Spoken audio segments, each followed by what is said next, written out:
नमस्कार। आप देख रहे हैं फ्रंटलाइन 24 और मैं हूं आपके साथ गौतम कुमार। बीते दिनों हमने आपको एक वीडियो दिखाया था जहां पे हमने आपको बताया था कि बिहार में भाजपा जो पहले कह रही थी कि हमारी पकड़ मजबूत है, तो उत्तर प्रदेश के उप मुख्यमंत्री हैं केशव प्रसाद मौर्य, उन्होंने कहा था कि 200 पार वहां से स्टार्ट हुई थी चीजें। और उसी मंच से ये भी कहा गया था कि जो झंझारपुर विधानसभा के जो वर्तमान मौजूदा विधायक हैं नीतीश मिश्रा, उनको लेकर कहा गया था कि 1 लाख पार, यानी कि बीते चुनाव की अगर हम बात करें तो वो लगभग 42,000 के आसपास के वोटों से उन्होंने वो विजयी हुए थे। लेकिन इस बार जो है वो जीत का जो अंतर है वो काफ़ी बड़ा करने की बात कही जा रही है। हम इसी झंझारपुर विधानसभा सीट को लेकर के आज चर्चा करेंगे। 3 उम्मीदवार हैं। बीते पिछले उम्मीदवार में पीछे रह गए थे रामनारायण यादव सीपीआई से हैं, उसके बाद जनसुराज से हैं केशव भंडारी और भाजपा से हैं नीतीश मिश्रा। तो तीनों के बीच का जो मौजूद समीकरण है, जमीन पे क्या दिख रहा है चीज़ों को लेकर के, हम श्याम सर से जानेंगे और बताएँगे, आपको बताने की कोशिश करेंगे, आपको समझाने की कोशिश करेंगे। सर, बीजेपी का गढ़ रहा है ये, बीते कुछ चुनाव से अगर हम देखें तो जदयू भी जीती है, लेकिन विधायक नीतीश मिश्रा ही रहे हैं। इस बार पिछले बार चुनौती मिली थी, लेकिन रामनारायण यादव उस चुनौती को पार नहीं कर पाए और वो भी पिछड़ गए। इस बार मैदान में केशव भंडारी भी हैं जनसुराज से। तो क्या लगता है इस बार नीतीश मिश्रा की जो राहें हैं वो आसान रहने वाली है या फिर चुनौती आएगी?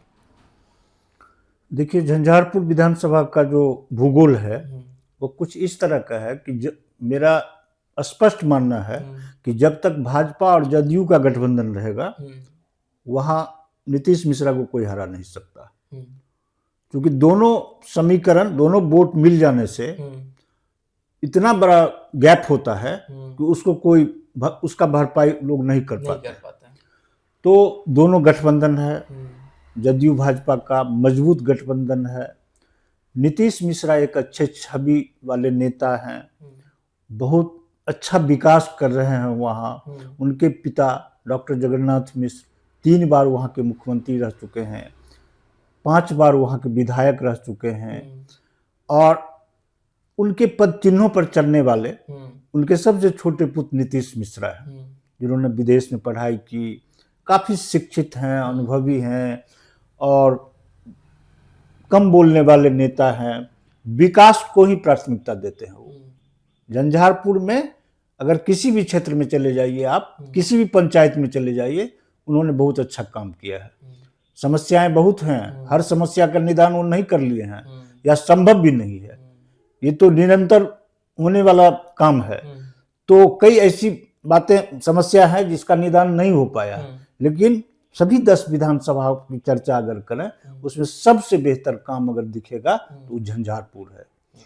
नीतीश मिश्र सामने जो कैंडिडेट हैं सीपीआई, महागठबंधन से सीपीआई के हैं, वही पुराने चेहरा जो पिछली बार थे, मतलब रामनारायण यादव। तो रामनारायण दोनों की छवि की अगर बात करें तो बहुत आकाश पाताल का अंतर है। वो सीपीआई के हैं, पॉकेट है सीपीआई का लखनऊ प्रखंड में कुछ जगहों पर और कई जगहों पर है। वोट उनको भी आया था, 50,000 से अधिक वोट लाने में वो सफल रहे थे। तो एक तो छवि की बात है, दूसरा विकास की बात है। और ये जो मतलब वहाँ अगर बिंदु गुलाब यादव रहती, गुलाब यादव की पुत्री अगर रहती वहाँ, तो नीतीश मिश्रा को फाइट दे सकती थी। जीतती हारती नहीं कर सकते हैं, लेकिन फाइट दे सकती थी, लड़ाई में वो रहती। इस बार वैसा कुछ नहीं है।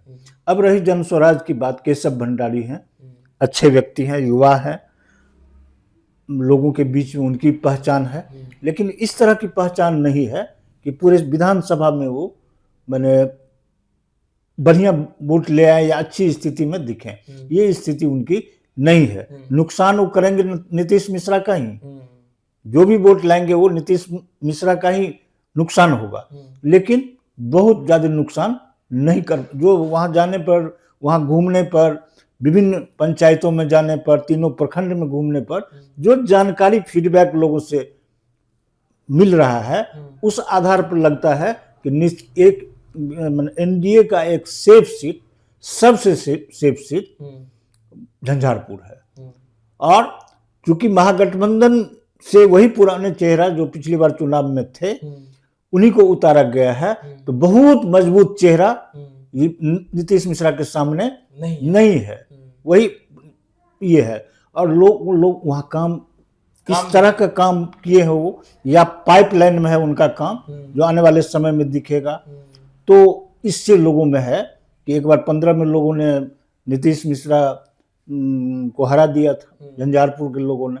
बाद में लोगों को पश्चाताप हुई कि बहुत बड़ी भूल हुई। तो ये स्थिति नहीं। अब यही देखना है कि झंझारपुर में लगभग 42,000 वोटों से उनकी जीत हुई थी। अब इस बार उनकी जीत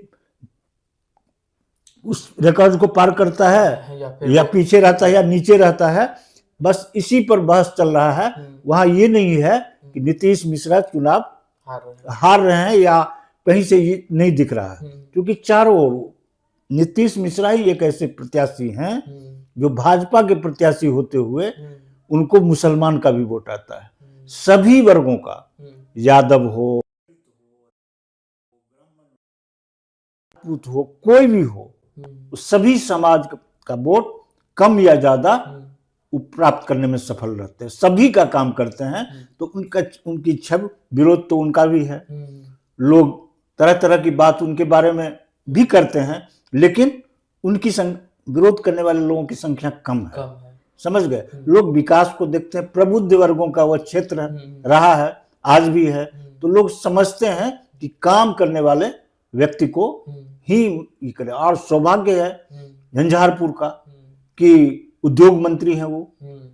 अगर फिर से सरकार बनी, एनडीए का उद्योग मंत्री रहे, तो बिहार का नक्शा बदल देंगे वो। उनके पास जो विजन है, उनके पास जो काम करने का तौर तरीका है, इसकी प्रशंसा देश भर में होती है। बिहार में ही नहीं, झंझारपुर में ही नहीं, पूरे देश भर में हो रही है। इसलिए वहां कोई संशय नहीं है। झंझारपुर में बस ये मतलब लोग चर्चा कर रहे हैं कि जीत का फैसला कैसा रहेगा, बस इसकी चर्चा हो रही है। बहुत बड़ी लड़ाई या बहुत बड़े मैंने क्या कहते हैं कांटे की लड़ाई वहां देखने को नहीं मिल रहा है। यही स्थिति है झंझारपुर। कुल मिला के देखें तो शिकायतें हैं, लेकिन विकास की जो सतत प्रक्रिया है और उस ओर जो मौजूदा विधायक का जो झुकाव है और उसको बढ़ाने का जो काम कर रहे हैं, जो जमीन पे दिख रहा है, और ये मतलब दिखता हुआ काम है। जैसे कहते हैं ना कि विकास दिखता नहीं है, तो वहां पे दिख रहा है विकास। तो वो इस फैक्टरों को लेकर के, और जो जातीय समीकरण है उसमें भी नीतीश मिश्रा फिट बैठते हैं। और जो मौजूदा मतलब जो बीते चुनाव में जो उनके अपोनेंट थे या उनके जो विरोधी थे, वो भी इस बार मैदान में है। तो उनका जो प्रभाव है वो जमीन पे ज्यादा नहीं है। उनकी छवि भी अगर हम कंपेयर करें नीतीश मिश्रा के साथ, तो उनकी छवि भी थोड़ी सी कम दिखती है। तो ये एक तरफा मैदान मारते हुए दिख रहे हैं। हाँ, जाहिर सी बात है कि पिछले बार वो 42,000 वोटों से, लगभग 42,000 वोटों से वो जीते थे। तो इस बार जो फासला है, जीत का जो अंतर है, वो कम रहेगा या ज्यादा रहेगा, ये तो आने वाले चुनाव में हमें पता चल जाएगा। नमस्कार, आप फ्रंटलाइन देखिए।